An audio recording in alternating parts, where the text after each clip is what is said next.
Hello my friends, welcome back. My name is Justin, and today we're going over some tips on how to make your streaming experience the best it can possibly be.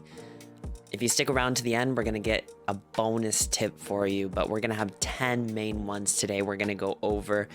I started streaming a little bit over a year ago, and there's so many things that I wish I had known when I started streaming that would have helped me out along the journey. So without further ado, let's hop into it.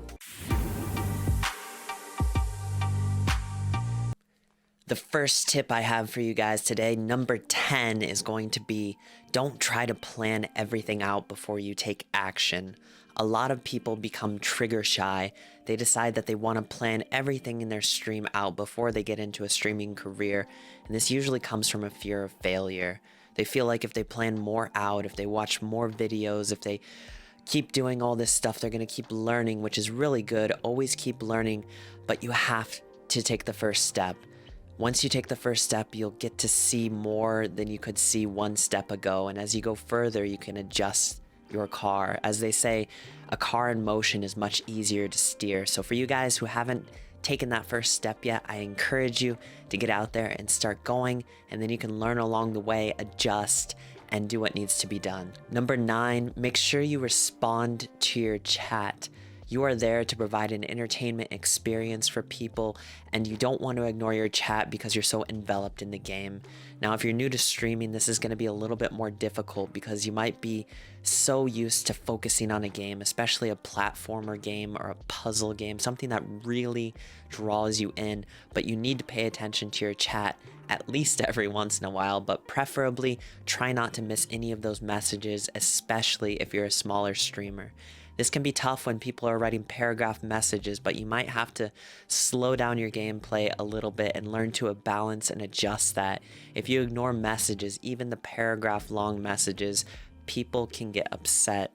So you want to make sure that you're engaging them, and usually those people who like to talk are good to have around your stream. They can bring up interesting topics, or they keep the chat flowing, which is something every streamer should want when you're doing a stream. So that's super important. Make sure you do that. Number 8, make sure you be yourself in your stream. Sometimes people are so eager to just get more followers. I just want more followers, that they pretend to be someone they're not, or they keep their true selves inside and put on kind of a performance and act to please everybody, to be a people pleaser. Don't be this kind of person. You want to be genuinely you. If you end up following that rabbit trail, you're going to build a community of people that you really don't have much in common with, or you could even build somewhat of a toxic community or something that just doesn't suit you. So be who you are, don't fake it. Now that doesn't mean don't improve who you are as far as streaming and the quality of things. If you have tendencies that need to be broken, such as you aren't good at speaking to a camera, or you are talking too quiet, people can't hear you, or maybe you have other issues going on, still fix those things, address those things, always work on yourself and your confidence, but don't be somebody else. Be genuinely who you are, and you will build a fantastic community. Number 7, look for games, especially near the beginning, where you can provide value to the people who are watching. If you're going to be one of the million people who gets into Fortnite, it's going to be really hard because Twitch has zero discoverability. Now, if you diversify and make YouTube videos and do Twitter content, that might help a little bit, but growing in those games is extremely difficult. If you want to become successful at business or Twitch or many things in life, you need to always look at how you can provide value. The game I play is Super Mario Maker 2, which means a lot of people are creating levels and they want people to play their levels. So the value I provide is that I play viewer levels quite often, and that means that people are coming in, they have a reason to come in, I help them out, they help me out, and everybody's happier. Whenever you can provide a win-win situation for your viewers and yourself, it's always a good thing, and you can grow up in the ranks much faster. And as you do that, incorporate those other games that you want to play, and you might see some of those people coming in just to see you as you build rapport with the community. Number 5, try your best to stick to somewhat of a schedule. The whole goal of Twitch is building communities, and that means that people want to come back, and you need to have people who are regulars in your stream who will be the backbone of your stream. When your schedule is all over the place, people have a really tough time coming in and supporting you, and you could find yourself with a bunch of viewers one day and then streaming by yourself the next day. So try your best to stick at least loosely to a schedule, tentatively try to figure it out, and you can adjust a few things, but definitely want to make sure that you stick to somewhat of a schedule, and do not obsess over the numbers. Even if you don't have all the viewers you want in your regularly scheduled time, everybody bleeds followers, which means that people are losing followers genuinely between one stream and the next. This happens for a variety of reasons. Usually when people come in a raid, they want to see their name up on the screen or some other thing. Maybe they get off Twitch. Just realize it doesn't mean you did something wrong when people leave your channel. It happens to everyone. So don't obsess over the numbers and make sure you stick to a schedule. Number 4, if no one is in your chat, which often happens when you first start streaming, talk to yourself. The viewer count, if you're watching it, you probably shouldn't be, but it's not always accurate. Sometimes you have people watching your stream and you have no idea. If you're just sitting there totally focused on the game, not providing any entertainment value, then people are going to get bored and they might leave early. But if you're talking about something interesting, telling a story to an empty chat, that's what you need to be doing.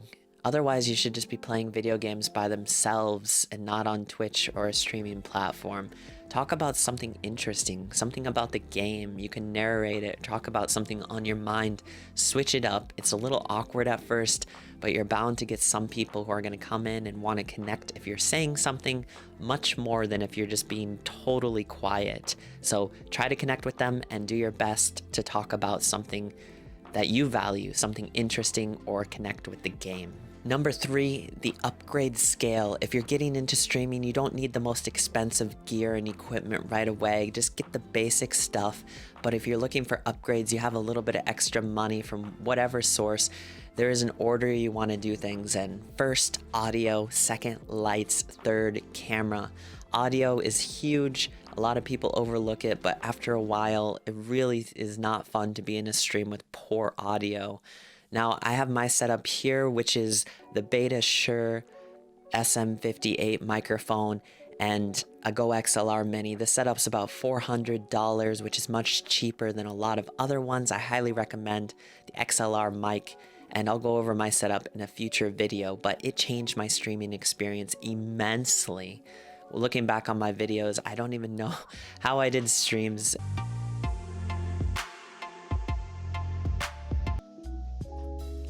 Welcome to another episode of Millennial Revival. Today we are getting into Animal Crossing once again. It's been such a long time, it seems. They finally have an awesome update, and it's just so much better to have an easier setup, a lot less stress, and a lot better. Lights, you can get a good pair of lights, or 3 as I have, for a couple $100 or less, and it's gonna make a huge difference even if you don't have a fantastic camera. I'm still streaming off a webcam. Although my lighting is not perfect, it's something that I keep trying to improve, and it makes the camera look so much better. Cameras are often the most expensive thing, and they can run you in the thousands of dollars to get some good footage, so you want to upgrade that last. You don't need a super fancy camera, especially because Twitch compresses your video down. So that's the last one you can upgrade once you're making some money from streaming and this becomes your full-time gig. But make sure you do it in that order: audio, lights, camera, go. Number 2 is a life lesson. Learn to play along with people and be slow to take offense. When you're talking in the stream, it's easier for people to understand what you're saying and the tone and everything of your voice. But when people are typing back, jokes especially can get lost in translation. Sometimes people are not trying to be offensive, but it comes off that way.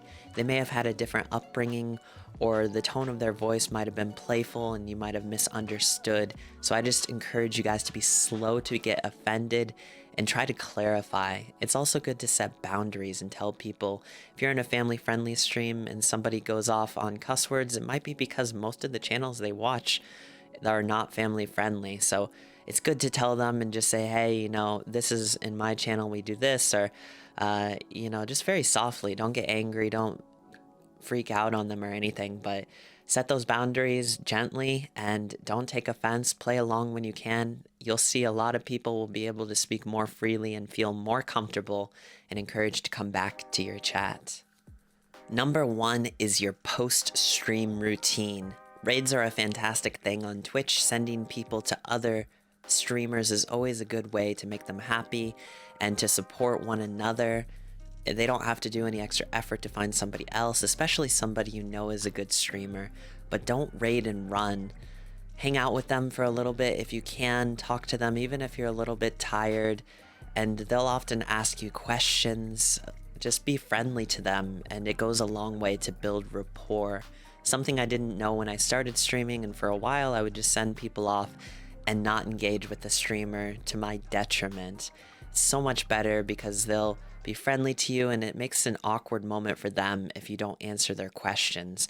They'll ask you, how was your stream, or something else, and if you're not there, then it can make them feel really awkward and put them in an awkward situation where they don't feel good and will probably not recommend you as much in the future, even if you raid them.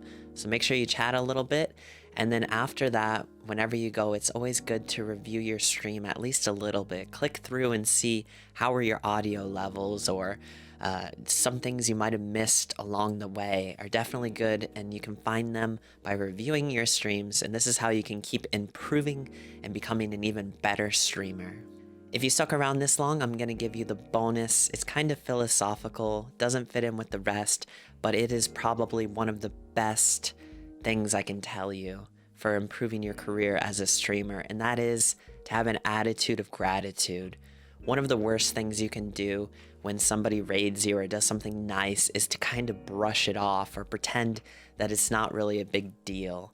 You might be trying to play it cool, but this is one of the worst things you can do.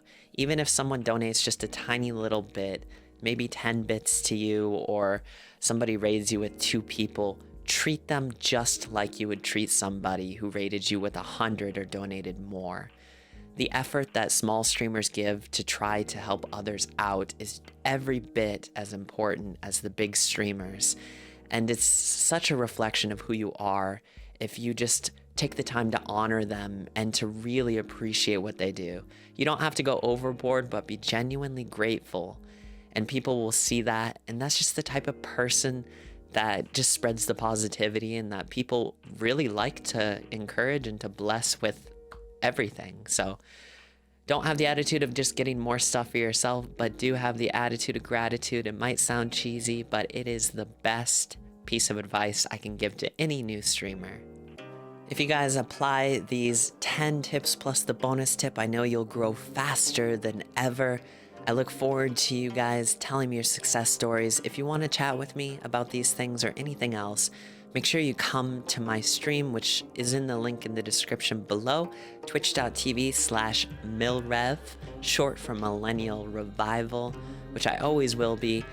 There's an extra short tip for you. Make a name that's easy to type if you want to get rated as well. Always a good thing, because when you're typing something out that has weird characters or is hard to spell, then that also means you're not likely to get rated often. So threw that one in there, but I hope you guys have a fantastic time streaming and that you spread the love, that you build communities that reflect who you are, and that you make Twitch an even better place. Thank you so much, and until next time, take care and God bless.